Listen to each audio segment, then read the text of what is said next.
어르신, 이건 그냥 넘어갈 상처가 아닙니다. 의사 선생님의 목소리는 낮고 조용했지만 제 마음을 후벼 팠습니다. 거울을 보니 제 목덜미에는 보라색 멍이 손가락 자국처럼 또렷하게 찍혀 있었어요. 누가 봐도 목을 조른 흔적이었습니다. 저는 웃으며 말했어요. 그냥 욕실에서 미끄러졌어요. 하지만 의사 선생님은 고개를 천천히 저었습니다. 지난 한 달간만 해도 네 번째 병원 방문이었거든요. 팔꿈치, 갈비뼈, 손목, 이번엔 목덜미. 어떤 상처도 자연스럽게 생겼다고 보기 어려웠죠. 어르신 솔직히 말씀해 주세요. 집에서 무슨 일이 있었던 거예요? 그 순간 모든 말이 목구멍에 걸린 듯 나올 수가 없었습니다.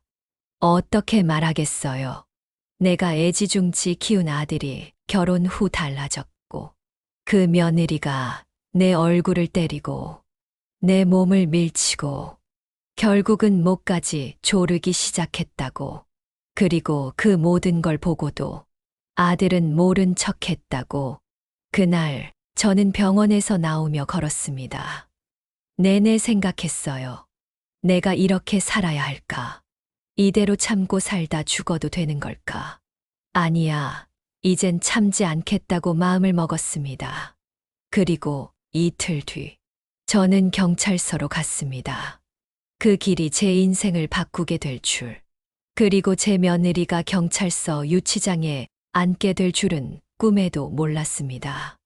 이제 저 며느리의 악랄함에 고통받지만 통쾌한 복수를 선사하는 김순덕 어르신의 눈물겨운 이야기가 시작됩니다. 잠시 시간 내시어 구독 눌러주시면 감사하겠습니다. 그리고 여러분들이 느끼는 감정을 댓글로 들려주세요. 큰아들 재현이는 착하고 책임감이 강한 아이였습니다. 아버지 없이 자란 아이가 그렇게 바르게 커준 것만으로도 저는 감사하며 살았지요. 대기업에 다니며 어느 날 조심스럽게 말하더군요. 엄마, 저 만나는 사람 있어요. 결혼하고 싶어요. 그렇게 저에게 처음 인사 온 사람이 바로 윤정이었습니다. 간호사로 일한다는 그 아이는 말수가 적고 차분했어요. 단정한 옷차림에 고개 숙이며 인사하던 모습이 아직도 생생합니다. 안녕하세요, 어머님. 많이 뵙고 싶었습니다. 그 말 한마디에 마음이 풀리더군요. 말끝마다 어머님, 어머님 하며 저를 극진히 챙겼어요.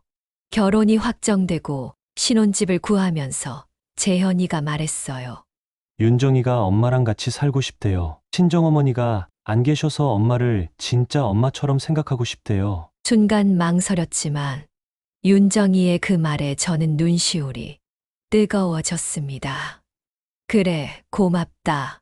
내가 더 잘할게. 신혼여행에서 돌아온 날부터 윤정이는 정말이지 보석 같은 며느리였습니다. 새벽 5시면 벌떡 일어나 부엌으로 가더군요.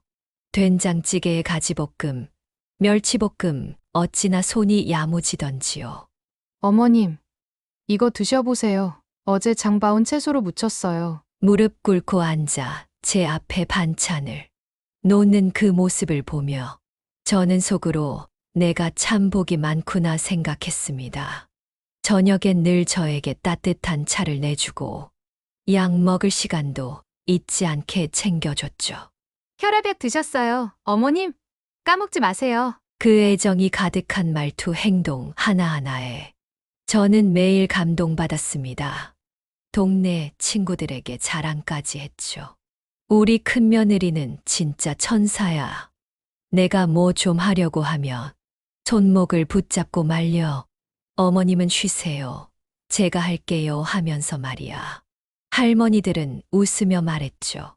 신혼이라 그런 거지 오래가진 않아. 그 말을 들을 때마다 저는 고개를 저었습니다. 아니야, 윤정인 달라. 그 눈빛이 진심이야. 정말 그렇게 믿었어요. 제가 아끼고 품은 이 며느리가 끝끝내 제 딸처럼 될 거라고 그렇게 믿고 또 믿었습니다. 그 믿음이 얼마나 허망했는지 깨닫는 데는 오래 걸리지 않았습니다. 결혼 후 8개월쯤이었을까요? 윤정이가 병원에서 수간호사로 승진을 하면서 분위기가 조금씩 달라졌습니다. 예전처럼 환하게 웃지도 않았고 퇴근 후엔 말수가 줄었습니다. 처음엔 피곤해서 그런가 보다 했어요. 윤정아, 오늘 힘들었어. 뭐 좀 해줄까? 아니요, 괜찮아요. 그냥 좀 쉬고 싶어요. 그 말이 처음엔 조심스럽게 들렸지만 점점 말투가 짧고 날카로워졌어요. 어느 날 아침, 윤정이가 부엌에 나오지 않더군요. 대신 냉장고에 이런 메모가 붙어 있었습니다. 어머님, 아침은 냉장고에 있는 김밥 데워서 드세요. 저 늦게 일어나고 싶어요. 그날은 그럴 수도 있다고 이해했습니다. 그런데 그런 일이 일주일, 이주일 계속되더군요. 식탁에 김밥, 김치, 물만 놓인 날도 있었어요. 그뿐만이 아니었습니다. 윤정이는 냉장고 자기 물건에 이름표를 붙이기 시작했어요. 윤정 우유, 윤정 요구르트, 윤정 샐러드. 처음엔 장난인가 싶었지만 진심이었어요. 한 번은 제가 윤정이 이름이 적힌 우유로 커피를 탔는데 저녁에 돌아온 윤정이가 단단히 화를 냈습니다. 어머님, 그 우유 제 거예요. 왜 쓰셨어요? 미안해, 윤정아. 내가 못 보고 내일 다시 사올게. 다음부터는 물어보고 쓰세요. 그 말투가 참 서운했습니다. 꼭 하숙생이 주인에게 따지는 것 같았어요. 집 안은 조용했지만 그 조용함 속에 차가운 기운이 돌기 시작했어요. 그리고 그건 시작에 불과했습니다. 그날 이후 윤정이의 말투는 점점 바뀌기 시작했습니다. 예전엔 어머님, 이건 제가 할게요. 하며 다정하게 웃던 아이가 이제는 말끝마다 불편한 감정을 숨기지 않았습니다. 어머님, 청소 좀 제대로 해주시면 안 돼요. 먼지가 너무 많아요. 한 손에 하얀 손수건을 들고 거실 책장을 문질러 보이더군요.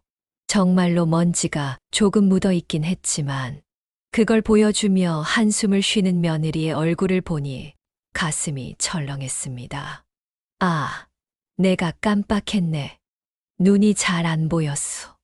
그렇게 말하면 윤정이는 씩 웃으며 대답했습니다. 그럼 더 꼼꼼히 하셨어야죠. 제 친구들 올 수도 있는데 이런 거 보면 창피하잖아요. 창피하다는 말이 제게는 커다란 칼날처럼 꽂혔습니다. 저는 언제부턴가 있으면 불편한 존재가 되어가고 있었던 거죠. 그뿐만이 아니었습니다. 한 번은 제가 끓여둔 국에 대해 이러더군요. 어머님, 국에 소금 너무 많이 넣으셨어요. 저 짠 거 못 먹는 거 아시잖아요. 아, 미안하다. 그럼 다시 끓일게. 그 말을 하고 다시 주방에 들어갔지만 제 손은 벌벌 떨리고 있었습니다. 내가 집안의 어른이 맞나? 이게 내 집이 맞나? 그런 생각이 들었어요. 그날 밤 저는 혼잣말처럼 중얼거렸습니다. 내가 뭘 그렇게 잘못했을까? 윤정이는 바뀌었고 저희 하루는 조심조심 살아가는 일로 채워지기 시작했습니다. 입을 열 때마다 눈치를 보게 되고 부엌에 들어갈 때마다 발소리를 죽이게 됐습니다. 그 변화는 너무도 분명했지만 저는 애써 외면하고 있었습니다. 이 모든 게 일시적인 거라고, 다시 예전으로 돌아갈 수 있을 거라고. 하지만 그건 아주 어리석은 희망이었습니다. 그러던 어느 날 저녁이었습니다. 윤정이가 퇴근하고 들어오는데 얼굴이 새파랗게 질려 있었어요. 손에는 쓰레기 봉투를 들고 현관문을 꽝 닫고 들어와 방으로 들어가 버렸죠. 무슨 일이 있나 싶어 조심스럽게 방 앞에 섰습니다. 윤정아, 무슨 일 있었니? 밥은? 문이 벌컥 열리더니 그녀가 저를 노려보며 말했어요. 어머님, 제 요구르트 어디 갔어요? 아침에 분명 있었는데. 아, 그거. 그날 아침에 제가 잘못 알고 꺼내 먹은 게 기억났어요. 제가 어지럼증이 심해서 아무 생각 없이 입에 넣은 거였죠. 윤정아, 그거 미안하다. 내가 잘못 꺼냈어. 내 것인 줄 몰랐어. 말이 끝나기 무섭게 그녀가 제 앞으로 다가오더니 제 손을 확 낚아챘습니다. 어머님, 제 것에 손대지 말라고 했잖아요. 그리고는 제 손목을 세게 비틀었어요. 손끝에서 팔꿈치까지 찌릿하게 전기가 흐르듯 아팠습니다. 아야, 윤정아, 놓아. 그제야 윤정이는 손을 놓더군요. 하지만 제 손목엔 붉은 자국이 또렷하게 남아 있었습니다. 그날 밤, 저는 멍이 든 손목을 얼음찜질하면서도 아들에게 말하지 않았어요. 스스로에게 변명을 했습니다. 스트레스가 많아서 그랬을 거야. 실수야, 일부러 그런 건 아닐 거야. 하지만 마음 한구석이 자꾸만 흔들렸어요. 정말 실수일까? 처음으로 무서움이라는 감정을 느꼈던 밤이었습니다. 그날 이후 윤정이는 더 이상 참지 않는다는 듯 제게 대놓고 소리를 지르고 손찌검을 했습니다. 처음엔 무심코 던지는 말이나 짜증으로 시작됐지만 그것이 점차 행동으로 번졌습니다. TV 소리가 조금 크다고 리모컨을 벽에 던지며 윽박 지르고 제가 거실을 청소하고 있으면 지나가다 등을 툭 밀고 갔어요. 어머님, 여기 좀 비켜주세요. 제가 지나가야 하잖아요. 그 말투는 명령이었고 표정은 짜증 그 자체였습니다. 한 번은 제가 설거지를 하고 있었는데 윤정이가 다가와 말했어요. 어머님, 그릇에 기름기 남았어요. 이런 것도 설거지라고 하세요. 그리고는 들고 있던 수저로 제 손등을 탁 쳤습니다. 너무 놀라 뒤를 돌아봤더니 윤정이는 짧게 말했죠. 실수예요. 하지만 그건 실수가 아니었습니다. 명백한 경고였고 시작이었습니다. 그 후로는 어떤 말도 조심스러웠습니다. 밥을 차려도 짜다. 반찬을 내도 입맛에 안 맞다. 말끝마다 날이 서 있었고 하루에도 몇 번씩 문을 쾅쾅 닫았습니다. 그렇게 하루하루가 지나면서 저는 더 작아졌습니다. 식사 시간에는 눈치를 보며 물러나 앉고 집 안에 발소리를 죽이며 다녔습니다. 그때부터였어요. 누군가 집 현관문을 열기만 해도 가슴이 철렁 내려앉고 욕실 문 열리는 소리에도 긴장이 되기 시작한 건 이 집은 제 집인데 저는 여기서 투명인간처럼 살고 있었어요. 그리고 그 고요하고 잔인한 공포는 날이 갈수록 깊어져만 갔습니다.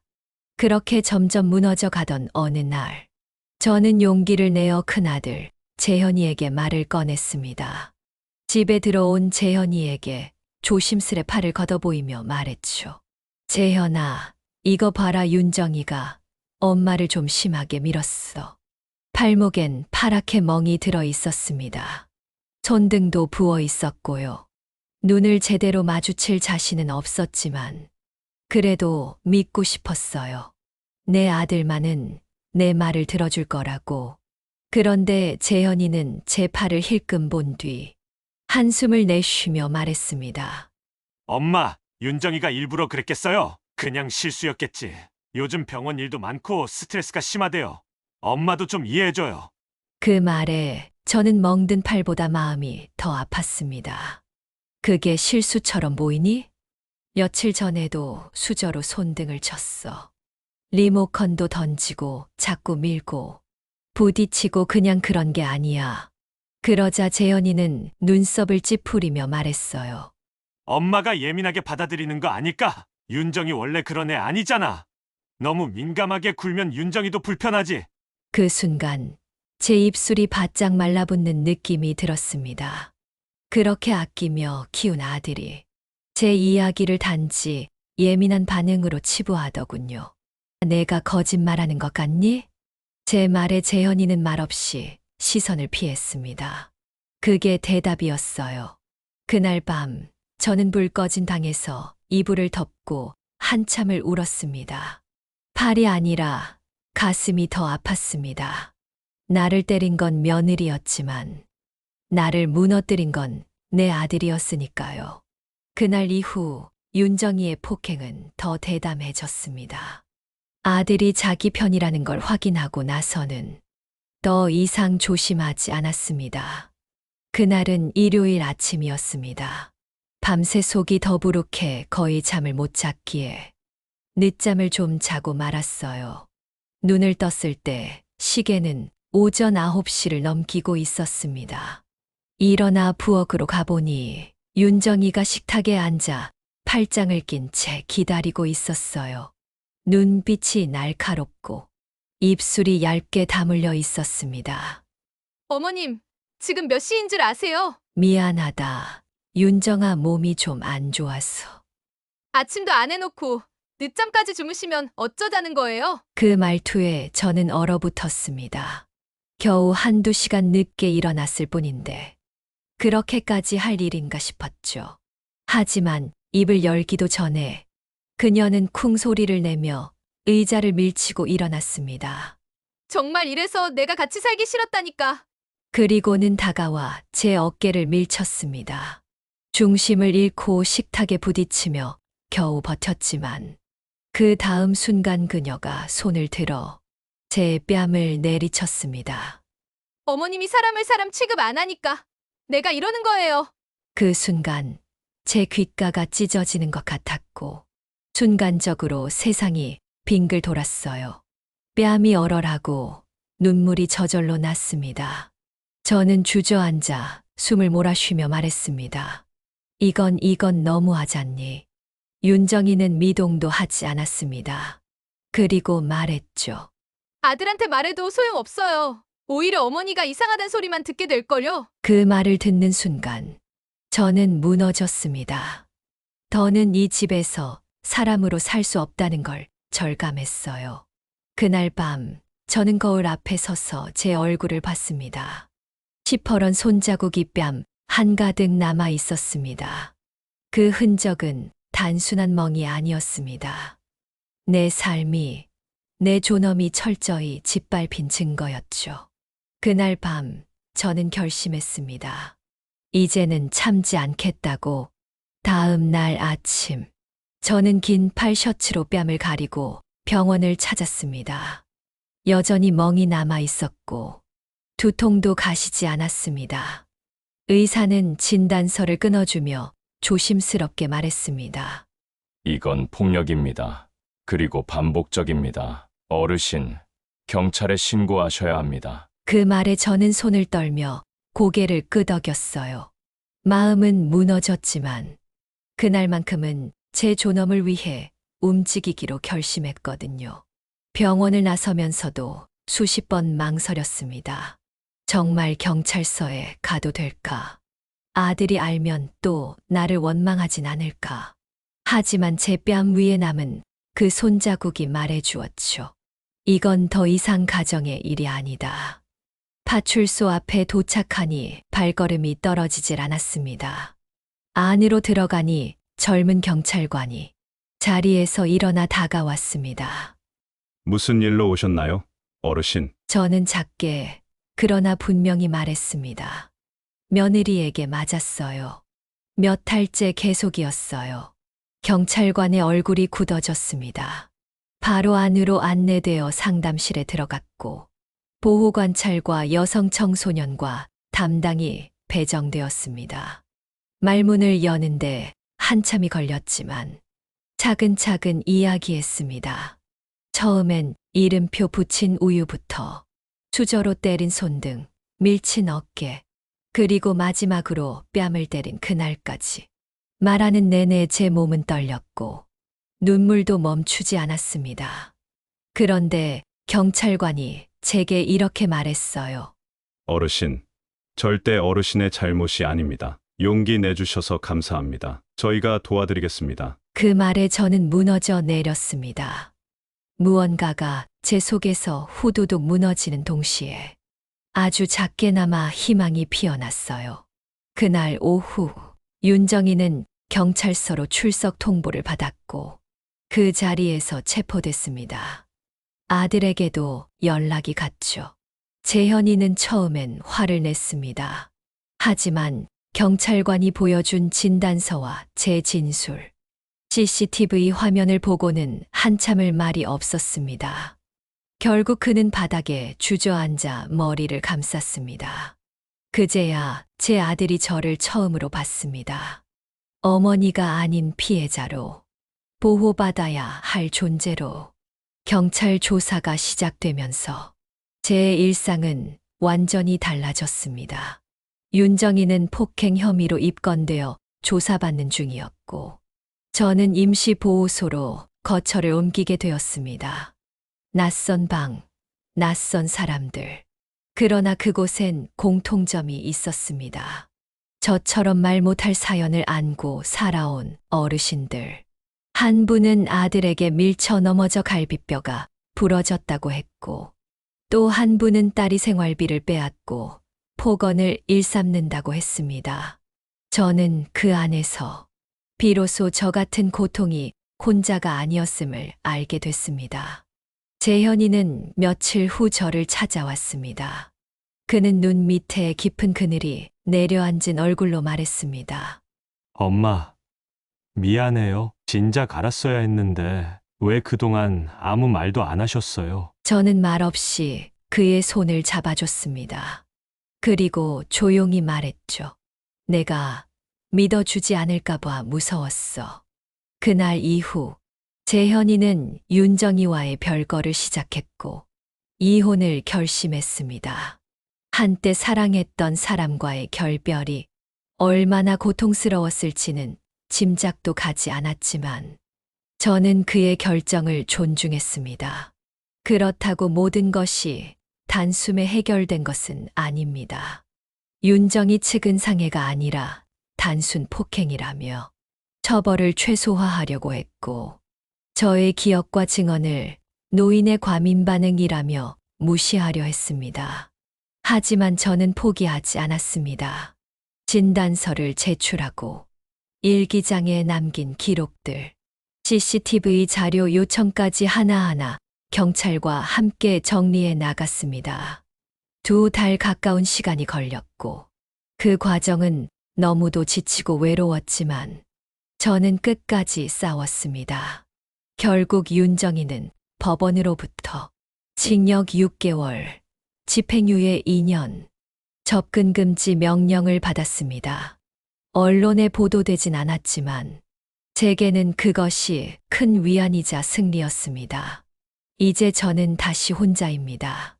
조용한 보호소 방 안, 작은 창문으로 햇빛이 들어오고 정원엔 철쭉이 피어 있습니다. 가끔은 그 시절이 악몽처럼 느껴지기도 하지만 저는 매일 아침 거울을 보며 다짐합니다. 나는 나를 지켰다. 누군가 제게 물었습니다. 왜 이제야 신고했냐고, 왜 그렇게 오래 참았냐고. 저는 조용히 그러나 단호하게 대답했습니다. 지금도 늦지 않았다고 생각해요. 그 용기 하나면 인생은 다시 시작될 수 있어요. 제가 겪은 이야기를 이렇게 세상에 내놓는 이유는 단 하나입니다. 저처럼 어디선가 말 못할 고통을 안고 살아가는 분들이 있다면 그분들께 용기를 전하고 싶어서입니다. 참는 게 미덕이 아니고 참는다고 해서 모두가 변하지도 않습니다.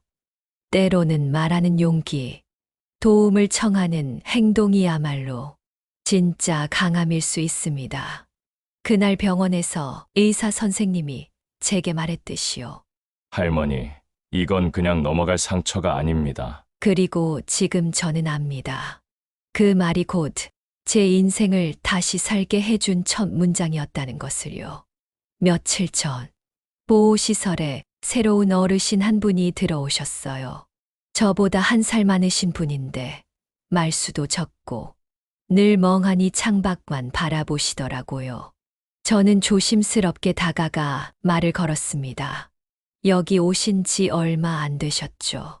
그분은 고개만 끄덕이셨고 한참을 망설이다 조용히 입을 여셨어요. 며느리가 나를 가두고 문을 안 열어줬어요. 하루 종일 화장실도 못 가게. 그 이야기를 듣고 저는 더는 참지 못하고 손을 꼭 잡아드렸습니다. 저도 그랬어요. 참 많이 아팠어요. 그 순간 우리는 둘 다 눈물을 흘렸습니다. 말없이 울면서도 서로를 꼭 붙잡고 있었습니다. 어떤 말보다 그 온기가 위로가 되었어요. 그날 이후 우리는 매일 아침 정원을 함께 산책하고 식사도 나란히 했습니다. 서로의 상처를 조금씩 어루만져 주듯 그렇게 천천히 회복해 갔죠. 이제 저는 알고 있습니다. 고통은 감춰야 하는 것이 아니라 밖으로 꺼내야 비로소 치유가 시작된다는 거요. 며느리에게 맞은 나를 다시 떠올려 보면 고통도 고통이지만 그보다 더 견디기 어려웠던 것. 내가 이걸 말해도 아무도 믿어주지 않으면 어쩌지라는 두려움이었습니다. 하지만 이제는 압니다. 아무리 가까운 가족이라도 내가 나를 지키지 않으면 아무도 대신해 줄 수 없다는 거요. 그날 경찰서에서 처음으로 모든 걸 털어놓고 나오던 순간 세상은 여전히 무심했지만 제 발걸음은 전과 달랐습니다. 작고 떨리는 발걸음이었지만 분명히 제 자신을 향한 첫걸음이었으니까요. 사실 신고 이후에도 많은 두려움이 있었습니다. 윤정이가 찾아오지는 않을까? 누군가 나를 비난하지는 않을까? 하지만 그보다 더 무서운 건 다시 그 집으로 돌아가야 하는 상황이었어요. 그래서 저는 그 집을 완전히 정리했습니다. 아들에게 말했죠. 이젠 내가 그 집에서 살아. 난 내 마음 편한 데서 살고 싶어. 재현이는 아무 말 없이 고개를 숙였습니다. 그리고 조심스럽게 말했습니다. 엄마가 이렇게까지 상처받았다는 걸 왜 몰랐을까? 저는 웃으며 말했습니다. 너도 피해자야. 그 아이의 사랑을 믿었으니까. 다만 이제라도 알았으니 됐어. 그 말이 어쩌면 우리 모자 사이에 다시 쓰는 시작이었는지도 모르겠습니다. 임시 보호소 생활은 짧았지만 제게 많은 걸 가르쳐 줬습니다. 거기엔 저처럼 가족에게 상처받은 이들이 많았고 서로의 이야기를 나누며 눈물도 흘리고 웃기도 했습니다.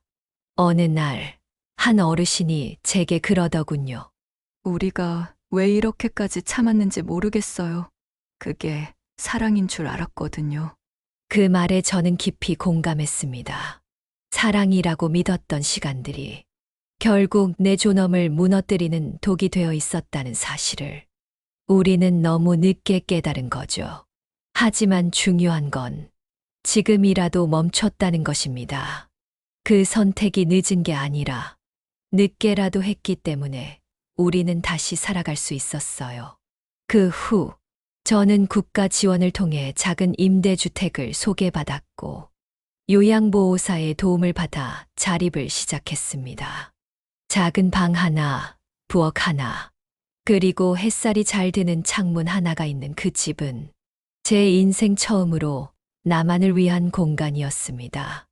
거기서 저는 다시 뜨개질을 시작했고 종종 보호소에서 만난 친구들과 통화도 하며 지냅니다. 우리끼리는 이렇게 부릅니다. 회복한 사람들. 삶이란 다시 살아낼 수 있는 힘이 있다는 것. 그걸 믿게 된 것만으로도 저는 지금 너무도 고맙고 벅찹니다. 재현이는 여전히 종종 연락을 합니다. 처음엔 죄책감 때문인지 조심스러운 말투였지만 요즘은 따뜻한 안부를 먼저 묻는 날이 많아졌습니다. 엄마, 혼자 괜찮아요? 응, 엄마 잘 지내. 여기 공기 좋아. 그 아이도 상처가 많았을 거예요. 사랑하는 사람 사이에서 갈등하고 그걸 인정하지 못해 스스로를 속이고. 하지만 이제는 알게 됐겠죠. 아무리 사랑해도 누군가의 고통을 외면하는 건 결국 그 사랑을 배신하는 일이란 걸. 재현이는 이혼 후 심리 상담을 꾸준히 받고 있고 윤정이와는 완전히 연락을 끊었다고 합니다. 그가 새롭게 살아가고 있다는 소식은 저에게 또 다른 위로였습니다. 그리고 그날 재현이가 제게 조심스레 말하더군요. 엄마, 언젠가 다시 같이 살 수 있을까? 그 말에 저는 웃으며 고개를 저었습니다. 이제는 나도 나만의 공간에서 살고 싶어. 그리고 내가 진심으로 나를 이해해 주는 것만으로도 충분해. 우리는 긴 통화를 마치고 말없이 잠시 울었습니다. 이제야 우리 모자는 진심으로 서로를 바라볼 수 있게 된 겁니다. 이곳의 아침은 조용합니다.